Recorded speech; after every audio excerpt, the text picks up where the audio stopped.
Hello and welcome to All Shorts. In a previous video I talked about the Bibby Stockholm, which is operated by Bibby Marine, which is based in Liverpool. Well, the Bibby Stockholm is, it's not a bad vessel if it's, used for its intended purpose, which is, for the purpose of providing accommodation for workers, such as shift workers, etc., on offshore construction, such as oil rigs and what have you. But the UK government, they decided to lease the Bibby Stockholm for the purpose of providing accommodation for asylum seekers. Now, if you look on the Bibby Stockholm website, it says that the ship can accommodate 222 people. Well, at least that's what it said before the UK government got involved and the website changed, and then it said it can house over 500 people. I wonder why that was. Well, the Bibby Stockholm was a single room occupancy, where the whole idea is people who are working on shifts on these oil rigs and what have you, they can then return to their accommodation on the Bibby Stockholm and not disturb anyone or be disturbed. Makes sense. But that's not obviously a requirement for its new use as accommodation for asylum seekers. Well, they call them illegals, wouldn't they? But the UK government would, wouldn't they? But there's asylum seekers. Well, they're likely to be deported, but when that's likely to happen, I don't know. Hopefully never, unless they're criminals, of course. But the Bibby Stockholm is not fit for purpose. No. For a start, it's 220 rooms. It's going to be fitted out with bunks. So currently, this ship, when I was looking last night, and I looked at the transponder and what have you, with the ship location, it was saying it was still in the Mediterranean, but I had a bit of a strange response on there. When you zoomed in, there's nothing there. Whereas on all the other transponders, ship positions, there was.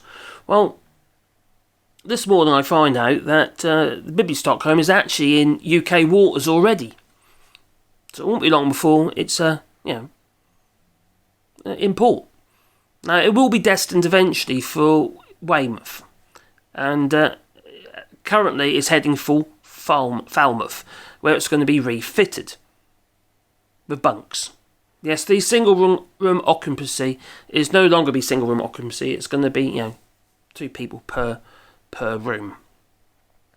Now, there's so many questions I have for this. One is sanitation. I've mentioned it before in live streams and what have you, but sanitation is a big one.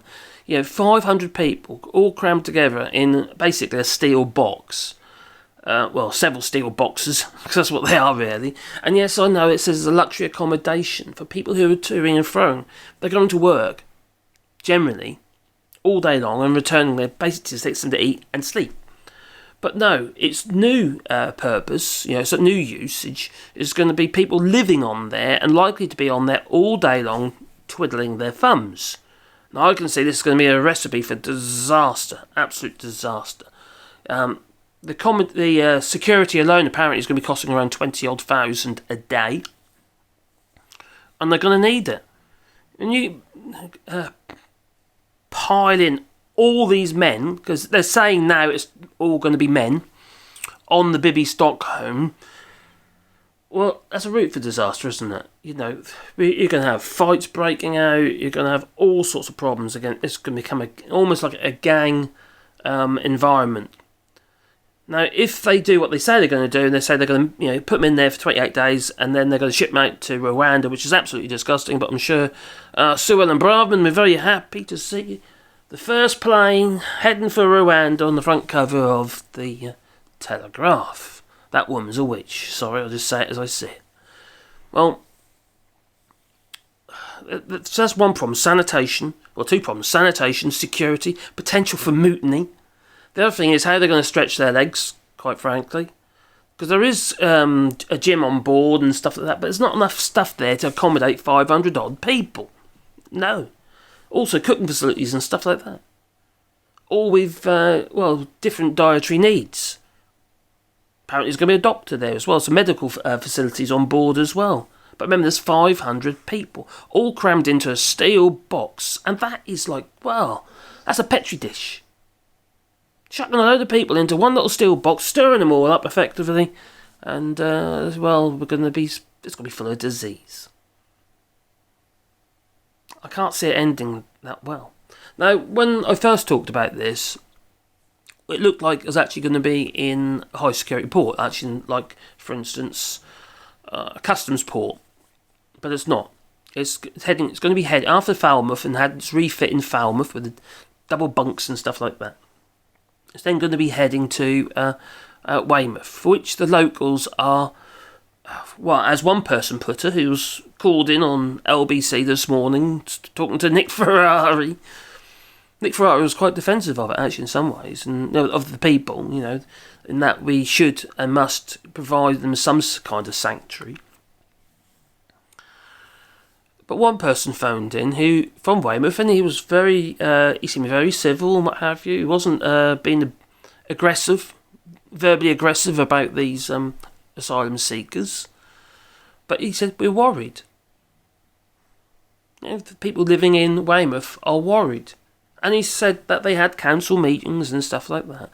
But no one on the council could actually answer the questions. So they're still worried. They're still concerned about not just the fact whether these people, because they don't know them, and you get the usual kind of rubbish flying about, security risks in the sense of all criminals, and just like Suella Brahman, labelling all Pakistani Pakistani men in sex crime and gangs, whatever, grooming gangs. I said grooming gangs, and but they are concerned. I can, for someone who's, migration, what have you, for someone, I live in France, I'm a migrant myself, and for someone who has not got a problem with this, I do actually understand. I've got a problem with the ships, obviously, but I haven't got a problem with migration. I think the ships are something terrible, and they're hoping to get more of these things. Yeah, this one's a bit of a pilot, but is their plan. But mark my words, this is not a replacement for the hotels being used up in the UK for asylum seekers and what have you. No, this is just an addition because people are arriving. I doubt there's as many arriving as what they say, but people are still, desperate people are still arriving to the shores of the United Kingdom. And now we see it isn't just Syrians and what have you. No, it's also people from India who are coming over. So it's not just African countries, Asian countries, Asian countries, obviously India, coming to the UK to, find some form of sanctuary. It's just how it is.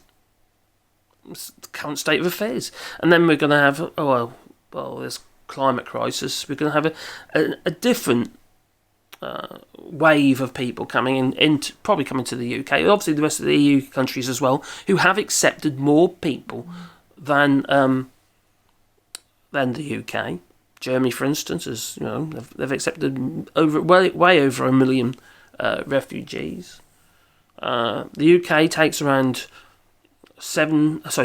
18 months to process asylum seekers, although they're pretty much blocked within this latest bill.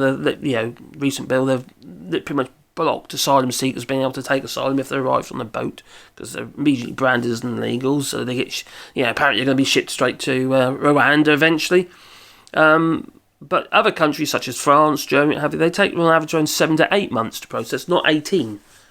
So it just tells me one thing, that the UK government just does not want to accept anybody. But I think the worm is starting, to turn, to be honest. People's issues about cost of living crisis and stuff like that, they're the things on their lips at the moment when they talk about local elections and what have you. They're not necessarily talking about the small boats, even though the UK government is doing just that. But I would be interested to have an idea of what you think about this boat. Do you think this Bibby Stockholm, do you think it is a solution? If only a temporary solution? What about the flying people out without any asylum process whatsoever? Some of these people who could be going to Rwanda are legitimate asylum seekers, and don't get me wrong, all right? Some people are saying, Rwanda is a safe country and stuff like that. Do you actually understand what Rwanda's past is? Do you understand what was actually happening in Rwanda? But people protest, they get shot. Well, in London they get locked up, but there you go. And you tell me what you think about this Bibby Stockholm, which is going to end up on the shores in the UK very soon. I know the councillors, apart from the actual ports themselves, ports think it's a great idea because they're receiving a huge amount of money. But the locals aren't very happy, the councillors aren't very happy, and considering now, I think it's now in Weymouth where it will be destined, is actually now Liberal Democrats. So that would be interesting to see. But Richard, Dorset.